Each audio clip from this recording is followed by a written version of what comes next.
अस्सलामुअलैकुम my YouTube family. उम्मीद है जी आप सब ठीक ठाक होंगे। अल्हम्दुलिल्लाह मैं बिल्कुल ठीक हूँ। आज मुझे आपसे जिस टॉपिक पे बात करनी है ना, मुझे लग रहा था कि बहुत सारी जो मेरी बहनें हैं और यंग लड़कियां हैं, और अगर कोई लड़के भी या मर्द हजरात मेरी वीडियोस देखते हैं तो वो भी इस बात से रिलेट कर सकेंगे कि आजकल जिस तरह का ज़माना चल रहा है ना, तो हर इंसान को कोई ना कोई टेंशन, कोई ना कोई स्ट्रेस, कोई ना कोई परेशानी है। और इन सारी टेंशन में जो सबसे बड़ी टेंशन है वो है जी पैसों की टेंशन। इतनी ज़्यादा महँगाई हो गई है, समझ में ही नहीं आता कि घर के अखराजात किस तरह से पूरे होंगे, इंसान सेविंग्स किस तरह से करे, और पैसों में ना बरकत भी नहीं रही है आजकल। तो आज की वीडियो ना आप सबके लिए बहुत ही यूज़फुल होगी, क्योंकि मैं आपको रिस्क में बरकत का एक बहुत ही अच्छा, बहुत ही पावरफुल, मेरा आज़मूदा और बहुत छोटा-सा वज़ीफ़ा बताने वाली हूँ, जिसको पढ़ने से ना आप खुद ना रिज़ल्ट्स देखेंगे और फिर मुझे कमेंट करके बताइएगा कि उस वज़ीफ़े से आपको कितना फ़ायदा हुआ है और कितना फ़ायदा नहीं हुआ। अच्छा, मेरी वीडियोस में ना अक्सर आप लोगों को पार्क के सीन्स नज़र आ रहे होते हैं, तो आपको लगता होगा कि शायद मेरे घर के पास कोई बहुत ही करीब कोई पार्क है, तभी मैं डेली पार्क चली जाती हूँ। असल में रीज़न ये है कि पार्क घर के पास तो नहीं है, लेकिन अल्हम्दुलिल्लाह मेरे हस्बैंड इतने अच्छे हैं कि मैं जब उनको कहती हूँ ना कि मुझे किसी बाहर जगह पे घुमाने ले जाएँ या मेरा माइंड थोड़ा-सा मुझे फ्रेश करना होता है, तो मैंने आपको कहा था कि वॉक लाज़मी किया करें और पार्क में लाज़मी जाया करें, क्योंकि ग्रीनरी को देखते हैं ना, तो उससे हमारा माइंड काफ़ी फ्रेश हो जाता है। तो बस आपको जो मेरे व्लॉग्स में अक्सर ये ग्रीनरी, ये पार्क्स और ये सब कुछ नज़र आ रहा होता है ना, इसका रीज़न यही है कि मैं हफ़्ते में 4 दफ़ा कम से कम पार्क लाज़मी जाती हूँ। इंसान का माइंड फ्रेश हो जाता है, रिलैक्स हो जाता है। दिन भर की जो टेंशन्स है ना, इंसान थोड़ी देर उन सारी टेंशन से ना निकल आता है। अच्छा, हस्बैंड का नाम लेने से ना मुझे याद आ गया कि कल मेरी वीडियो पे एक कमेंट आया हुआ था कि आप ही जिन लड़कियों की शादी होने वाली है ना, इस टॉपिक पे भी बात करें, क्योंकि जब लड़कियों की शादी होने वाली होती है ना, उन्हें बहुत सारी कन्फ्यूजन्स होती हैं, उनके माइंड में बहुत सारी बातें चल रही होती हैं। इस टॉपिक पे इंशाल्लाह एक पूरी लॉन्ग वीडियो बनाऊंगी, लेकिन मैंने सोचा कि कल जिनका कमेंट आया था ना, उनको मैं रिप्लाई कर दूँ कि मैंने आपका कमेंट देख लिया था। आई थिंक उनका नाम मानो के नाम से था, आईडी उनकी इसी नाम से बनी हुई थी। अब असल नाम क्या है ये मुझे नहीं पता, इसलिए मैं आपको कहती हूँ कि जब कमेंट किया करें ना, तो साथ अपना नाम लाज़मी लिख दिया करें, ताकि जब भी मैं आपको मेंशन करूँ ना, तो आपका नाम लेके कर सकूँ। अच्छा, जिनकी भी शादी होने वाली है ना, उनसे मेरी फ़िलहाल जो एक रिक्वेस्ट है, या एक क्या कहते हैं बहन की जगह मैं उन्हें नसीहत करना चाहूँगी, वो ये है कि प्लीज़ ये जो हम ड्रामे देख के और हम नॉवेल्स पढ़ के, मूवीज़ देख के एक फ़ेयरी टेल वाला अपना माइंडसेट सेट कर लेते हैं ना, प्लीज़ इससे निकल आएँ।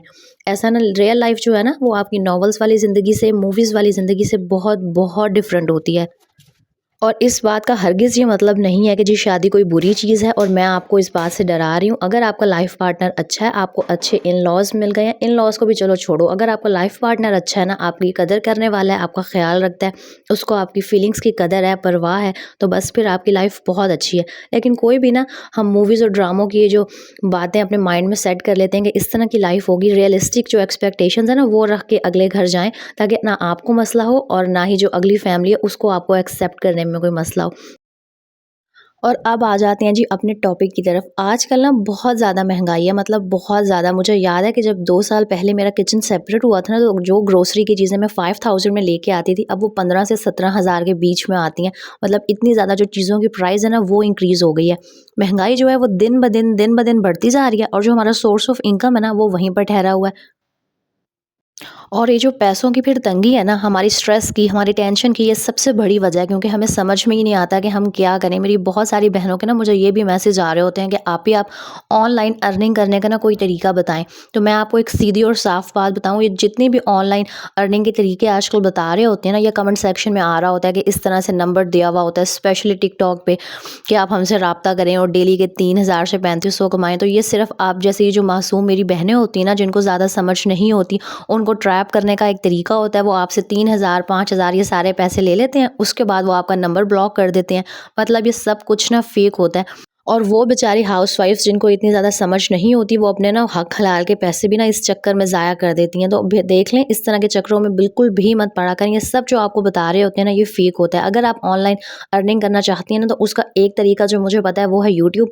और मैं आपको एक सच्ची बात बताऊँ, यूट्यूब से भी कोई हज़ारों लाखों में अर्निंग नहीं होती है। मेरे चैनल को मोनेटाइज हुए हुए 2 से 3 मंथ हो गए हैं, और ट्रस्ट मी, अभी तक मेरे अकाउंट में इतने पैसे हुए हैं कि उसमें ना एक सूट तो दूर की बात है, कुछ भी नहीं आ सकता है। मतलब अभी तक मेरी अर्निंग स्टार्ट स्टार्ट ही नहीं हुई है। इतना ज़्यादा कोई टफ़ क्राइटेरिया यूट्यूब का कि आपको बहुत बहुत मुश्किल से जो पेमेंट है ना, उसका क्राइटेरिया पूरा करते ही मुझे तो लगता है कि साल निकल जाएँगे। और मैं आपको बिल्कुल भी डीमोटिवेट नहीं कर रही, मैं आपको एक बहन के नाते ना सच्ची बात बता रही हूँ कि आजकल ना पैसे कमाना बहुत बहुत मुश्किल हो गया है। तो आपके हस्बैंड जो सुबह जाके रात को आते हैं ना, प्लीज़ उनकी कदर किया करें, क्योंकि आपको नहीं पता कि एक मर्द अपने बीवी बच्चों की खातिर, अपनी फैमिली का पेट पालने की खातिर बाहर किस कदर बातें सुन रहा होता है, कितनी उसे मेहनत से और उसके बाद कहीं जाकर वो जो महीने बाद तनख्वाह मिलती है ना, वो मिलती है। इसलिए मेरी प्यारी बहनें जो भी ये वीडियोस देख रही हैं ना, अपने हस्बैंड की, अपने वालिदैन की, स्पेशली अपने वालिद की, अपने भाइयों की, जो भी रिज़्क़ हलाल घर में कमा कर लाती हैं ना, उनकी बहुत ज़्यादा कदर किया करें, क्योंकि पैसे कमाना बहुत मुश्किल है। और ये बात ना मुझे यूट्यूब चैनल बनाने के बाद बहुत अच्छे से समझ में आई है। और ये चैनल ना मैंने सिर्फ स्टार्ट में अपने शौक की वजह से बनाया था, लेकिन फिर मुझे पता लगा कि यार यहाँ से अर्निंग भी हो सकती है। मैंने बहुत सारे मैं व्लॉग्स देखती हूँ, उनकी अर्निंग्स भी आती हैं, लेकिन अर्निंग आपको सिर्फ तब आती है जब आपके व्यूज़ बहुत अच्छे आ रहे हों, लाखों में आ रहे हों, मिलियंस में आ रहे हों। मैं आपको बता रही हूँ ना कि अभी तक मैंने यूट्यूब से कुछ भी अर्न नहीं किया है। ये तो सिर्फ वीडियोज़ बनाना मेरा शौक है, और मैं चाहती हूँ कि मेरी जो बहनें मेरी वीडियोज़ शौक से देखती हैं ना, अगर वो टाइम निकाल के मेरी वीडियोज़ देख रही हैं ना, तो वो कुछ अच्छा लाज़मी सीखें। और हाँ, मैं आपको यहाँ बैकग्राउंड में बता दूँ कि मैं यहाँ पर चावल बना रही थी, और इतनी अच्छी माशाल्लाह मेरी कुकिंग बहुत अच्छी है, मैं बहुत अच्छे खाने बनाती हूँ। लेकिन फिर भी कल पता नहीं क्या सीन हुआ था कि मेरे चावलों में मिर्चें ना बहुत तेज़ हो गई थी। तो बात सिर्फ वही है कि इंसान हमेशा ना परफेक्ट नहीं रह सकता, कभी ना कभी, कहीं न कहीं इंसान से कोई ना कोई गलती हो जाती है। तो हम सब इंसान हैं, और गलतियाँ होना ना पार्ट ऑफ लाइफ है। इसलिए गलतियों से ना घबराया बिल्कुल भी मत करें। इसी तरह ज़िंदगी ना टेंशन्स का दूसरा नाम है। जब तक आप ज़िंदा हैं ना, कोई ना कोई टेंशन, कोई ना कोई परेशानी आती ही रहेगी। लेकिन इन टेंशन्स और परेशानियों का हरगिज़ ये मतलब नहीं है कि इंसान ना बिल्कुल हाथ-पाँव छोड़ के बैठ जाए। मेरे बहुत सारे बहन-भाई, बहुत सारी जो यंग बच्चियाँ मुझे देखती हैं, मुझे पता है यार ऐसा ही होता है कि कोई परेशानी आती है और हम ना बिल्कुल नाउम्मीद और मायूस हो जाते हैं। जबकि अल्लाह ताला ने ना कुरान पाक में बहुत वाज़िह लफ्ज़ों में फ़रमा दिया है कि मेरा बंदा मुझे वैसा ही पाएगा जिस तरह वो मुझसे गुमान रखेगा। तो अल्लाह ताला से ना हमेशा अच्छे की उम्मीद रखा करें, और प्लीज़ नमाज़ों की पाबंदी लाज़मी किया करें। क्योंकि हम जितने मर्ज़ी वज़ाइफ़ पढ़ लें, जितने मर्ज़ी जो भी मनते मुरादें जो कुछ मर्ज़ी कर लें, जब तक आप नमाज़ नहीं पढ़ रहे ना, तो आपकी ये सारी जो चीज़ें हैं ना, वो बेकार और बेमायनी हैं। और ख़ैर मैं आपको वज़ीफ़ा बताती हूँ पहले, वरना आप कहेंगे कि बाजी आप बातें किए जा रही हैं और जो पॉइंट है ना उस पर नहीं आ रही हैं।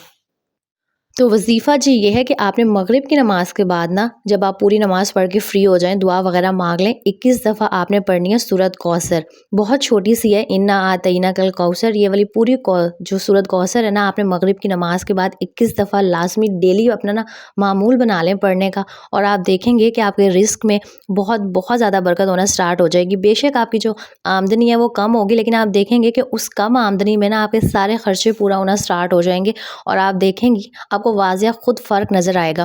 तो सबसे पहले जब भी आप कोई वज़ीफ़ा स्टार्ट करें या कुछ भी इस तरह की चीज़ पढ़ना स्टार्ट करें ना, तो आपने नमाज़ की पाबंदी लाज़मी करनी है। क्योंकि जब तक आपका अल्लाह ताला से कनेक्शन स्ट्रॉन्ग नहीं होगा ना, आप जो मर्ज़ी वज़ीफ़े कर लें, उसका आपको कोई फ़ायदा नहीं होने वाला।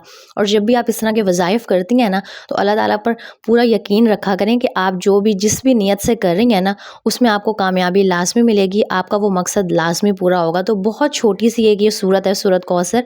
आपने ये सिर्फ़ मग़रिब के बाद 21 दफ़ा पढ़नी है। और हाँ, आप इसे हर नमाज के बाद भी ना 21 दफ़ा पढ़ सकते हैं। सूरत कौसर के और भी बहुत बहुत सारे बेनिफिट्स हैं। तो आप जब भी घर के काम कर रही होती हैं, खाना बना रही होती हैं, उस वक़्त भी ना आप मुँह में बावज़ू होके सूरह कौसर पढ़ती रहा करें। आप देखेंगे आपको इसके फ़ायदे खुद नज़र आएँगे। एक तो आपके रिज़्क में बहुत ज़्यादा बरकत होना स्टार्ट हो जाएगी। दूसरा, आप ये जो बीमारियाँ आ जाती हैं, अचानक से मुसीबतें आ जाती हैं, इनसे महफूज़ रहेंगे। आपकी जान और माल की हिफ़ाज़त होगी, और हस्बैंड वाइफ़ की मोहब्बत के लिए भी ना सूरत कौसर बहुत अच्छी है। तो मेरी जो बहनें इस वजह से परेशान हैं ना, वो इस मकसद के लिए भी इसे पढ़ सकती हैं। लेकिन जो मैं पढ़ती हूँ ना, मैं रिज़्क के लिए पढ़ती हूँ, तो मुझे इसके बेनिफिट्स हमेशा से मिले हैं। इसीलिए मैंने सोचा कि ये जो आज़मूदा मेरा वज़ीफ़ा है, ये मैं आपके साथ शेयर करूँ, ताकि आप भी इससे फ़ायदा उठा सकें। और बिल्कुल हार्डली कोई 5 से 10 मिनट लगते हैं, तो लाज़मी पढ़िएगा और मुझे बताइएगा कि आपको इससे फ़ायदा हुआ है या नहीं हुआ। और वज़ाइफ़ से एक बात मेरे माइंड में आ गई कि अक्सर मेरी बहनों के ना मुझे ये कमेंट्स भी आ रहे होते हैं कि आप ही, हमारे बच्चे छोटे हैं, या हमारे 2 से 3 बच्चे हैं, उन्हें सँभालना होता है, जॉइंट फ़ैमिली में रहती हूँ, खाना बनाना होता है, सब कुछ देखना होता है, बहुत सारी ज़िम्मेदारी हैं, तो मुझसे ना नमाज़ की पाबंदी नहीं होती। तो देखें, जब स्टार्ट में आमना पैदा हुई थी ना, तो मुझे भी नमाज़ पढ़ने में बहुत मसला होता था, क्योंकि वो ना, जब बच्चा छोटा होता है, वो माँ के अलावा ना किसी के पास जाता ही नहीं है। तो मुझे समझ नहीं आता था कि मैं नमाज़ किस तरह से पढ़ूँ। लेकिन फिर मैंने सोचा कि अगर मैं यही सोचती रही ना, तो मुझसे नमाज़ पढ़ी नहीं जाएगी। सबसे पहले तो वो कहते हैं ना कि अमाल का दारोमदार नियतों पर है। जब आप अपना माइंड सेट बना लेते हैं ना कि अब ये मैंने काम करना है, तो फिर अल्लाह ताला खुद ही असबाब भी बना देता है, रास्ते भी। तो सबसे पहले अगर आपने नमाज़ों की पाबंदी करनी है ना, तो अपना माइंड बना लें कि मैंने नमाज़ पढ़नी है। आप देखेंगे कि उस टाइम या तो आपका बच्चा सो जाएगा या वो आपको तंग नहीं करेगा। तो मैं तो सिंपल ये करती थी कि जब भी ज़ोहर या असर, जिस टाइम आमना के बाबा भी घर नहीं होते थे, अब मैंने नमाज़ भी पढ़नी होती थी, तो मैं ना उसे कॉर्ड में अपने सामने रख लेती थी। तो वो मुझे सामने देखती भी रहती थी और मैं फटाफट नमाज़ भी पढ़ लेती थी। हमारे पास ना काम को ना करने के, नमाज़ को ना पढ़ने के बहुत सारे बहाने होते हैं, लेकिन अगर हम अपना माइंड बना लें ना, हम नियत कर लें, तो आप देखेंगे कि आहिस्ता-आहिस्ता आपके लिए खुद ब खुद रास्ते भी बनना शुरू हो जाएँगे, आसानियाँ भी हो जाएँगी और नमाज़ की पाबंद भी हो जाएँगे आप। तो मेरी वो सारी बहनें जिनके बच्चे छोटे हैं और जिनसे नमाज़ मैनेज नहीं हो रही होती ना, उनको मेरा सिर्फ़ यही मशवरा है कि एक दफ़ा अपना माइंड बना लें, एक दफ़ा पुख्ता नियत कर लें, आप देखेंगे खुद ब खुद आसानियाँ ना आपके लिए पैदा होना शुरू हो जाएँगी। और यहाँ पर मैं आपको बताऊँ कि मैं ना इस तरह टोमेटोज़ को ग्राइंड करके ना क्यूब्स की फ़ॉर्म में फ्रीज़ कर लेती हूँ। इस तरह जब मैं खाना बना रही होती हूँ ना, तो मुझे ज़्यादा मेहनत नहीं करनी पड़ती है, मतलब फ़ौरन बस मैं क्यूब्स निकालती हूँ और हांडी में डाल देती हूँ। इसी तरह मैं अक्सर ना लहसुन अदरक की भी पेस्ट बना के स्टोर कर लेती हूँ। इन छोटी-छोटी हैबिट से ना आपका जो किचन का काम है वो बहुत ईज़ी हो जाता है, फटाफट से खाना भी बन जाता है। तो जिनके बच्चे छोटे हैं ना, वो लाज़मी इस तरह से टोमेटो की क्यूब्स बना के रख लिया करें, हरी मिर्ची, अदरक, लहसुन को ग्राइंड करके रख लिया करें। इस तरह जो काम है ना, वो बहुत आसान हो जाता है और जल्दी भी हो जाता है, टाइम भी बच जाता है और आपको जो है ना, फटाफट से आप फ्री हो जाती हैं खाना बना के। और एक और हैबिट, जब भी आप काम करें, कुछ भी करें, तो साथ-साथ जो भी चीज़ें, जो भी बर्तन मैले होते हैं ना, उनको साथ-साथ वॉश करने की आदत बना लें। इस तरह आपका किचन जो है ना, वो भी साफ़-सुथरा रहता है। स्पेशली अक्सर हम जब ग्राइंडर में कोई चीज़ ग्राइंड करते हैं ना, तो हम उस बेचारे को ऐसे ही छोड़ देते हैं और फिर जब ये आधा 1 घंटा इसी तरह से पड़ा रहता है, तो इसके अंदर जो भी हमने चीज़ ग्राइंड की होती है ना, वो जम जाती है और फिर इसको क्लीन करना बहुत मसला हो जाता है। तो इसीलिए जैसे ही आप ग्राइंडर में कोई भी चीज़ ग्राइंड करें ना, तो हार्डली आपको 2 से 3 मिनट लगेंगे। इसको साथ के साथ वॉश कर लें। इस तरह आपका जो ग्राइंडर है वो भी साफ़-सुथरा रहेगा और इसके अंदर जो स्टेन्स पड़ जाते हैं और जो ये गंदा हो जाता है, नीचे से ब्लैक हो जाता है ना, उससे भी महफूज़ रहेगा। साथ-साथ किचन के कामों का लाज़मी ख़्याल रखा करें। इससे जो आपकी लाइफ़ है ना, वो बहुत ईज़ी हो जाती है। उम्मीद है जी आज का जो व्लॉग है आपको पसंद आया होगा। अगर अच्छा लगा है तो इसको लाइक कर दें। अगर चैनल पर न्यू हैं तो लाज़मी सब्सक्राइब कर लें। अपना नाम लेके एक प्यारा सा कमेंट लाज़मी कीजिएगा। नेक्स्ट वीडियो में मिलेंगे। अल्लाह हाफ़िज़।